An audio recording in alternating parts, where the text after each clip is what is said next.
امام بہتر ہونا چاہیے۔ اللہ نے قرآن میں اچھے امام اور برے امام کی ایک مثال دی ہے۔ خدا نے کہا چاندنی رات تھی، دو امام گھر سے نکلے تھے، ایک حق کا امام تھا، ایک باطل کا امام تھا۔ حق کے امام کا نام موسیٰ تھا، باطل کے امام کا نام فرعون تھا۔ آگے آگے حضرت موسیٰ تھے، پیچھے موسیٰ کی قوم تھی، پیچھے فرعون تھا، پیچھے فرعون کا لشکر تھا۔ فرعون اپنے لشکر کے ساتھ حضرت موسیٰ کے تعاقب میں اپنے محل سے نکل آیا۔ قرآن نے پھر وہ پورے کا پورا منظر مسلمانوں کو سنا دیا۔ قرآن نے کہا حضرت موسیٰ اپنے مٹھی بھر بندوں کو بچا کے جا رہے تھے، یہ سامنے آگے دریائے نیل، دریائے نیل کا آنا تھا۔ موسیٰ کے ماننے والے پریشان ہو گئے، انہوں نے حضرت موسیٰ سے کہا موسیٰ اب کہاں جائیں گے؟ آگے جائیں گے تو دریا میں گریں گے، پیچھے جائیں گے تو فرعون سے مریں گے۔ موسیٰ بتا اب ہمیں کیا کرنا ہے؟ موسیٰ تو بتا اب ہمیں کیا کرنا ہے؟ قرآن کہتا قوم نے حضرت موسیٰ سے پوچھا، حضرت موسیٰ نے اللہ سے پوچھا، قوم نے اپنے امام سے پوچھا، امام نے اپنے خدا سے پوچھا۔ خدا نے کا طریقہ ہی یہ ہوتا ہے، قوم امام سے مانگتی ہے، امام پھر خدا سے مانگتا ہے۔ قوم نے امام سے پوچھا بتا کیا کرنا چاہیے؟ موسیٰ نے بھاگتے ہوئے گھوڑے پہ کہا میرے پروردگار بتا اب کیا کرنا ہے؟ آواز پروردگار ہے، موسیٰ پریشان نہ ہو، ہم نے تجھے عصا معجزے میں دیا ہے، اس عصا کو دریا پہ ماریے۔ قرآن کہتا حضرت موسیٰ نے عصا کو دریا پہ مارا، رستہ بن گیا، لہروں نے رستہ دیا، رستے کا ملنا تھا۔ پیچھے قبیلے تھے 12، قومیں تھی 12 قبیلوں میں جنگ چھڑ گئی۔ پہلے نے کہا ہم گزریں گے، دوسرے قبیلے نے کہا ہماری رشتہ داری زیادہ ہے، پہلے ہم گزریں گے، تیسرے نے کہا ہماری محنت زیادہ ہے، پہلے ہم گزریں گے۔ جب 12 قبیلے لڑ رہے تھے، قرآن کہتا حضرت موسیٰ نے کہا میرے مالک رستہ تو نے ایک بنا دیا، قومیں میری 12 ہیں۔ آواز آئی موسیٰ پریشان نہ ہو، دوبارہ عصا کو دریا پہ مار۔ موسیٰ نے دوبارہ عصا کو دریا پہ مارا۔ قرآن کہتا رستے بن گئے 12، رستے بن گئے 12۔ بندے چپ ہو گئے تھکاوٹ کی وجہ سے۔ ہدایت کے رستے ہوتے ہی 12 ہیں، نجات کے رستے ہوتے ہی 12 ہیں۔ خدا نے قرآن میں امام کی طاقت بتا دی کہ ایک امام میں اتنی طاقت ہے کہ وہ 12 قومیں پار کروا سکتا ہے۔ 12 اماموں میں اتنی طاقت نہیں کہ وہ ایک قوم کا پار کر۔ بسم اللہ سرکار۔ اس کا مطلب کہ ایک امام میں اتنی طاقت تھی کہ اس نے اپنی 12 کی 12 قومیں پار کروا دی۔ یہ 12 کے 12 قبیلے پار کیوں ہوئے؟ امام کی وجہ سے۔ تو جو میری طرف رکھیے گا، اب آپ دروازے کی طرف بالکل دھیان چھوڑ دیں، میرے بعد اب کسی نے نہیں پڑھنا، ایسا ہی ہے نا جی؟ اب میرے بعد ختم نہیں ہوگا تو آپ بالکل اطمینان کے ساتھ میں آپ کو نتیجے والی گفتگو سنانا چاہتا ہوں۔ حضرت موسیٰ کے ماننے والے قرآن کہتا سارے کے سارے پار گئے، ایک بھی حضرت موسیٰ کا ماننے والا اعمال کی وجہ سے غرق نہیں ہوا، اس وجہ کہ اس دن اعمال شرط نہیں تھے، امام شرط۔ حضرت موسیٰ کے سارے بندے خدا نے پار کیے، اور فرعون کے پیچھے جتنے تھے ان میں سے ایک بھی زندہ نہیں رہا۔ کس وجہ سے؟ کہ ان کا امام کا چناؤ غلط تھا۔ بلکہ قرآن نے منظر بڑا عجیب دکھایا کہ جب حضرت موسیٰ رستے سے جا رہے تھے تو موسیٰ کی قوم نے، اب جو پیچھے لوگ آ رہے، ڈر تو ہوتا ہے نا جی، تو موسیٰ کی قوم نے پیچھے دیکھا کہ فرعون اسی رستے پہ ہے۔ انہوں نے حضرت موسیٰ سے کہا اے موسیٰ آپ اللہ سے کہیے کہ رستہ بند کرے، بچنا تو ہم نے تھا، یہ کیوں بچ گیا؟ حضرت موسیٰ نے دوڑتے ہوئے پروردگار سے کہا میرے مالک فرعون روک۔ فرمایا میں نے صرف فرعون نہیں مارنا، آخری فرعونی بھی مارنا ہے۔ موسیٰ تو اپنے بچا کے جا، جہاں امام جائے گا وہاں ماننے والے بھی جائیں گے۔ قرآن کہتا حضرت موسیٰ کا آخری دریا سے قدم نکال رہا تھا، فرعون کا آخری دریا پہ قدم رکھ رہا تھا۔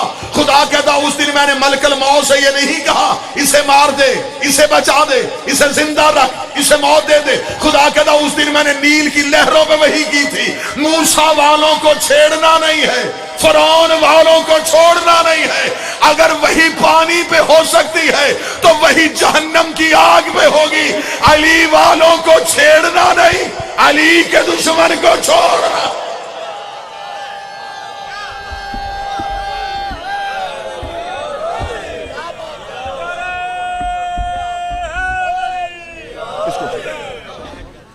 حضرت موسیٰ کے ماننے والے سارے کے سارے پار، کس وجہ سے پار گئے؟ بہتر امام کی وجہ سے۔ تو جو میری طرف رکھیے، فرعون کے ماننے والے سارے غرق کیوں ہوئے؟ امام ٹھیک نہیں تھا۔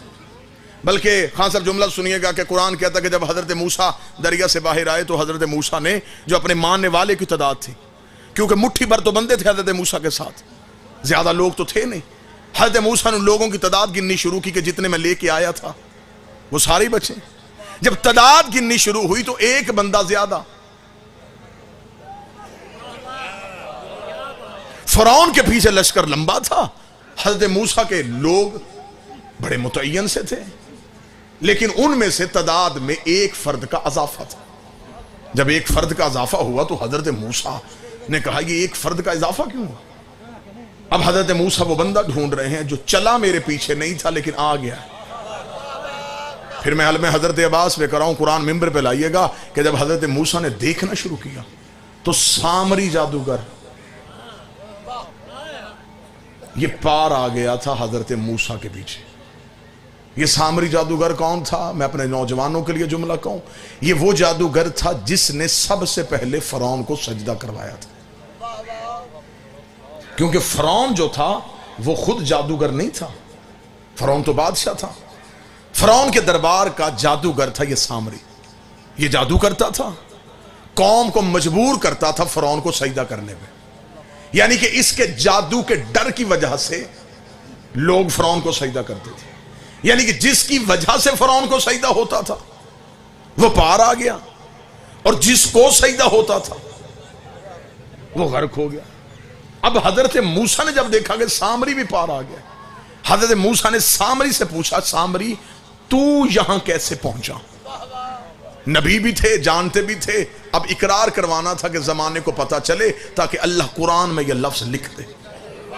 لیکن جملہ سنیے گا اور موضوع پھر کھل جائے گا، جس موضوع پہ بات ہو رہی ہے اس موضوع پہ پھر ایک دلیل آنے لگی۔ حضرت موسیٰ نے کہا فرعون کے اس سامری جادوگر سے کہ تو پار کیسے آ گیا؟ اس نے ہاتھ باندھ کے کہا اے موسیٰ میں نے آخری وقت میں امام تبدیل کر لیا تھا۔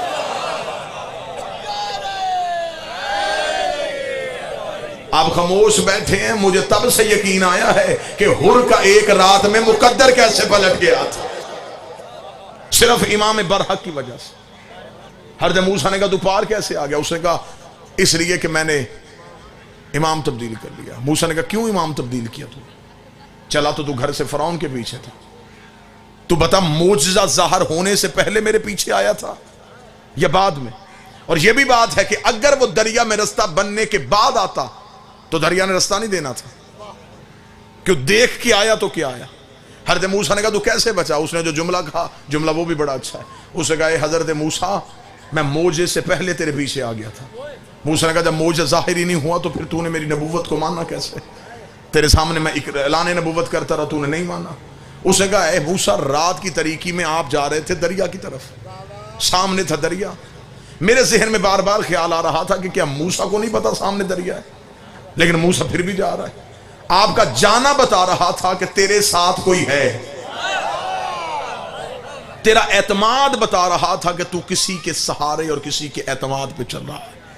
اور پھر وہ کہتا کہ میں نے فرعون کا چہرہ دیکھا تو فرعون دریا کو سامنے دیکھ کے ڈر رہا تھا، اور مجھے پتا تھا جو ڈر جائے وہ امام نہیں ہوتا۔ تیرا اعتماد بتا رہا تھا کہ تو امام برحق ہے، لہٰذا میں تیرے پیچھے آ گیا۔ سامری بچا کس وجہ سے؟ امام اچھا ہونے کی وجہ سے۔